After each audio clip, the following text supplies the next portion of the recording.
Hi everyone, and welcome to the SwiftCase Productivity Podcast. My name's Adam Sykes, founder of SwiftCase, the professional productivity platform, and today I've got with me Craig McCarthy, development manager at SwiftCase. I'm Phil Whitby, developer at SwiftCase. Okay, great. So we're back round to the book review at the SwiftCase Productivity Podcast, and last time we did Seth Godin's This Is Marketing. And if you're one of our subscribers to our YouTube channel, or if you follow us on social media, then we gave you the chance to be put into the draw to win a copy of the book, and we'll announce the winner of that book below this video. So check out the description below this video, somewhere down here. Don't scroll just yet. And watch the video first, please. And it's here. Yeah, and you will hopefully you've won the book, and if not, you've got the chance to win our next book this month, which is Start With Why by Simon Sinek. So everyone in LivePoint and SwiftCase has read this book this month, and what's everyone think about it? Why start with why?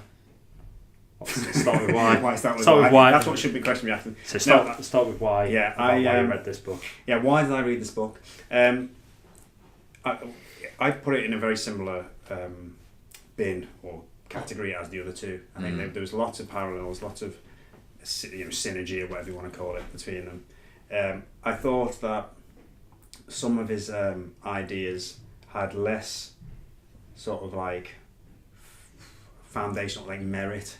So even though a lot of his anecdotes and stuff were good and a lot of his ideas were sound, his things like his concepts of the golden circle and things like that, I felt like he was just taking legitimate things like mathematical things like the golden ratio and kind of marketing himself alongside it with this golden circle, which had no mathematical basis whatsoever. No. And it's impossible to measure why.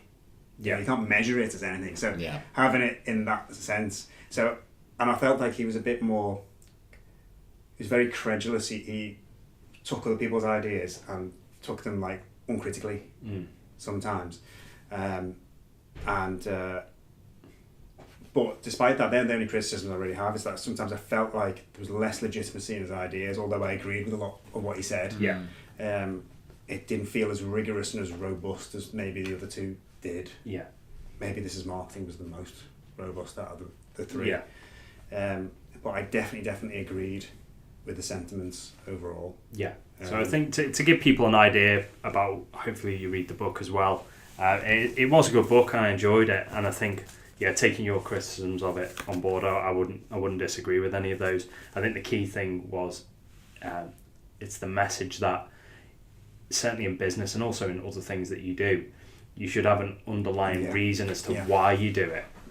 And that's the most important thing. That was the parallel with This Is Marketing, really, wasn't it? Rather than what you do. So it's about being authentic to your your vision and the culture that you're trying to produce. And that should actually stem from something that you believe in and that you actually want to achieve. It's the big one is like, why'd you get up in the morning? And ultimately, if you're doing something that you don't believe in, it's not real, is it? No. I think I agree with you guys that very similar ideas to the previous two books, and I think it confirmed a lot of the things that I feel like we're trying to do or doing at the moment. And that felt quite good, really. Yeah, I think it takes what I've realised is that it just reassures you that you may have the right idea. Like, he does say in it, like, and I think he goes a little bit too far with saying that you should trust your gut. Right, so he says like, just trust your gut, that's the way forward. He does that uncritically. Now, since that was written, I think there's been a bit of a shift in this idea, and there's probably other books that we're going to get onto that discuss it more. But the idea that you can trusting your gut is the right thing to do if you happen to be an expert in the area that you're trusting it. Like if I trust my gut about gambling, I mean, clearly that's the wrong. If I'm, my gut tells me that Liverpool are going to win the league. It's like my gut. Of course, my gut tells me that because I've got inherent bias for them to do so. So if 9 out of 10 businesses are failing in 5 years, well, maybe it's because they trust their gut. Exactly. And so.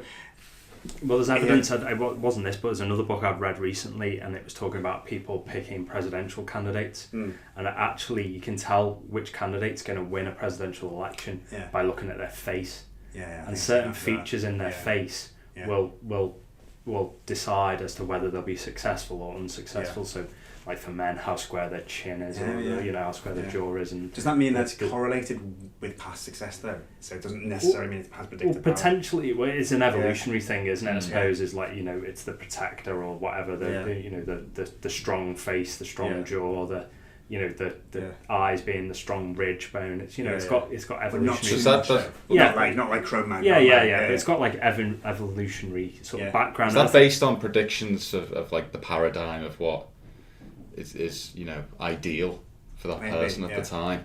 It's the way that a certain look would convey a certain set of skills or principles. So the idea that if you took people and pictures, you'd go, they look like a criminal. Because there'd be things, and actually probably there would be something in that for some people, but obviously not for everyone. But in you know, so you can trust your gut. You might be like relying on unconscious biases that aren't, you know, related. Halo effect, like, wow, he must be good because he's symmetrical and he's fit and healthy, so therefore I can trust him to look after my kids. And it's Ted Bundy. Or elect him president. Exactly. Same thing. It's Richard Nixon. So, you know, these things do happen. So I suppose like casting for a film, isn't it? I suppose. Really, you know, like. Well, it's incredibly important for casting, isn't it? I think. But I think the key thing in here is that there is some science though that is I would argue is correct, and certainly if you read more about, you know, the way that people think, so you know, the idea of thinking fast, thinking slow, exactly, that's what I was thinking, and how you know, how there's the chimp brain, and how like system 1, system 2 thinking, you know, that is based on real science, and that's legitimate, and the idea that, you know, your underlying and we've seen it recently as well, haven't we, with elections, that, you know, people in elections and people with messages that are emotional, speak to emotions, do far better than people who are listing a load of facts, because by the time you've got to the part of your brain that's going through the list of facts and like you know, actually, you know, making decisions based on that, you've already made up your mind on the raw emotion of the argument. So I suppose, you know, so in a way that's an argument against your gut being a good basis to make decisions, because it's so easily manipulated by people who may not be in your best interest. Exactly. It's hard to imagine that, like, we find it difficult to comprehend that, you know, working class people in America voted in Trump. Well, this is interesting because when I watched the because he's quite famous, isn't he, for the TED Talk that he did? And I think it was like the most popular, or at least at one point it was the most famous and popular TED Talk given. But I remember watching it and looking at the comments underneath, and his thing is, you know, why, how, and what. And if you do it in that order. And basically everyone knows what. Like all businesses know what, don't they? Yes, you know what you do. So like we make software that businesses use, for example. You know, a good chunk know how they do it. But very few know why. But there was an interesting comment, and usually I try and avoid YouTube comments, but someone said, like, this is literally, except ours. This is literally how Trump you know, did it in the election, because he started with the why. I want to make America great again. And I thought that was fascinating. And that is the thing. I mean, it's a clear thing. I mean, being involved in politics and other things in the past, and certainly advertising campaigns, the emotional message is the most important. And I think the why, I think that's the bit of the book, that's the bit that actually does really, I think it is true. And I think lots of companies don't know why they do it. They, you know, the why is not to make money. The why is not to you know, just to raise, you know, to make the bottom line or whatever, or just raise profit or you know, fame or whatever. It's the underlying reason of why do you want that. So, you know, if you take money as an example, why do you want money? You want money because you want freedom. You want the freedom to do other things, you know, to spend your time how you want, and that's why people most of the time want money, or whether or status. You want status because you want to buy the best car or a bigger house or whatever else, and you know, it can be underlying. You've got to keep going, why, and so on, like to get to the bottom. But like why companies actually do things makes a big difference. And one of the examples, I think we've touched on it before in other podcasts, is sort of like the difference between like Apple and say Dell, where, you know, back in like say the early 90s, Dell and Apple were both tech companies. They were both well, not even just tech companies. They were both computer companies. Whereas Apple now, if you think of Apple, you're probably thinking iPhone, watch, the iPad, maybe sort of like going back to like the Macs, but like they're probably like 4 or 5. The computer's probably the 4th or 5th thing people think of when they first potentially an electric car, self-driving car in the future as well. Yeah. So you can't define Apple as being a computer company.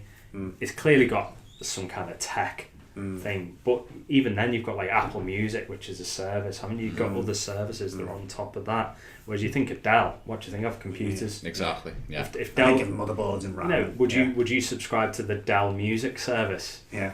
You probably you wouldn't, would you? Does anyone watch their product announcements? Do they even have a product announcement? People don't know that, and the difference between those two companies is that Apple has a why that everyone knows, and it's the Think Different was the big campaign they had. The whole thing was challenging the status quo, wasn't it? Yeah, and freeing individuals to make their own mark. The 1984 advert, wasn't it? Yeah, that was the thing that rolled it on. They didn't show the product. They didn't show groups of people enjoying loads of specs and like the average computer it's got a in those days, I don't know, it was probably like 32 megabytes of RAM. Yeah, exactly. That would have been amazing. I think the example he uses was when the MP3 players came out. Yeah. And this is where Apple... Yeah, Microsoft tried it, Dell tried it. Creative did it first. Wasn't just the iPhone, was it, with the Apple? With Apple, really. It was the iPod. Yeah. That's what really kick-started even the iMac. When Jobs came back in and he just repurposed everything, the iMac made a big splash. Yeah, computers that look good. Before that, they were beige, weren't they? Yeah. I don't even think black computers came out because black computers kind of came out. We joined next after Apple, and he made a black cube. Okay, so he did the black ones too, but he did the transparent cases, transparent things on the Mac. Apple are so good. They make you buy a computer that is more expensive. It was so underpowered when it's not as good spec. Like, oh God. For the equivalent money, it doesn't have as much software. You can't use as many things. You can't plug as many things in as like. But people bent over backwards to justify slower computer. It would be like a third the speed of the Pentium 4s at the time. You justify post-rationalise, weren't they? It's got this level 4 cache on it. Yeah. That means that specific. OS activities perform much quicker, and it was like people would really. The thing it's got on it is that Apple logo on the back that everyone else can see. Well, with the iPod, he describes that I think creative had a much more credibility when it came to an external audio company. Yeah, exactly. But they released it a year before. Yeah, they marketed their MP3 player as a 5 gigabyte MP3 player. Yeah. Whereas iPod, it was 1,000 songs in your pocket. I remember that so well. The why, isn't it? And do you remember the adverts as well? The stylistic adverts where it was the white headphones. Yeah. At first, it wasn't the white headphones. It was the fact that it was the iPod on its own and its simplicity, silhouette, and it was just like you have a wheel. Yeah. Like that whole way of interfacing with it was genius. You can't remove the design, despite the why. The genius of the design, because I used a creative one before I used the iPod. And it was just a nightmare. But that again goes the with why, the why, isn't it? because they're thinking differently. Everyone. Why do MP3 players need to look like this? Why should they be like the Walkmans? Like why should they just be like a natural evolution? What are we trying to achieve? What's the change we're trying to make? Let's throw the rule book out. Yeah, exactly. So I think, before going on to an episode of the fanboys of Apple, I think the key thing is. He does mention Apple a lot. He does make Apple a lot. Yeah. But they're a successful company, and you can see why people want to emulate them. But I think overall, it was a good book, and I liked the core concept of having a vision for the company and having a purpose. The trust is important. Yeah. Yeah, there's so many excellent examples. Yeah, of so really I think good companies, if you skate over some of the ties to real maths or golden ratios and various other things, and you can ignore some of those, which I think a lot of these types of books try and justify things to be a bit of a higher level scientific thing rather than just a psychological concept, if you like. And I thought it was I really enjoyed it, and I think check it out.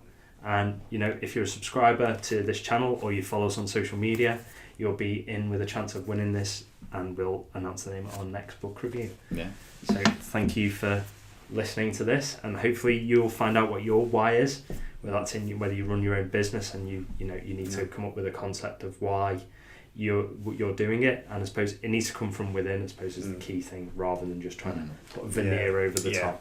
Yeah. I mean, I'd probably advise, if you haven't seen it before, as a taster, watch the TED Talk. Yeah. It's on YouTube, but we're also on YouTube because you're watching us here. Yeah. And we're also available on many other social media platforms. Yeah. At SwiftCase UK, and you can also check us out on our website, swiftcase.co.uk. Yeah, and don't forget to subscribe. Yeah, and let us know what you think about the book and our podcast in the comments below. Thank you for listening. My name is Adam Sykes, founder of SwiftCase, the professional productivity platform. We'll see you again next time.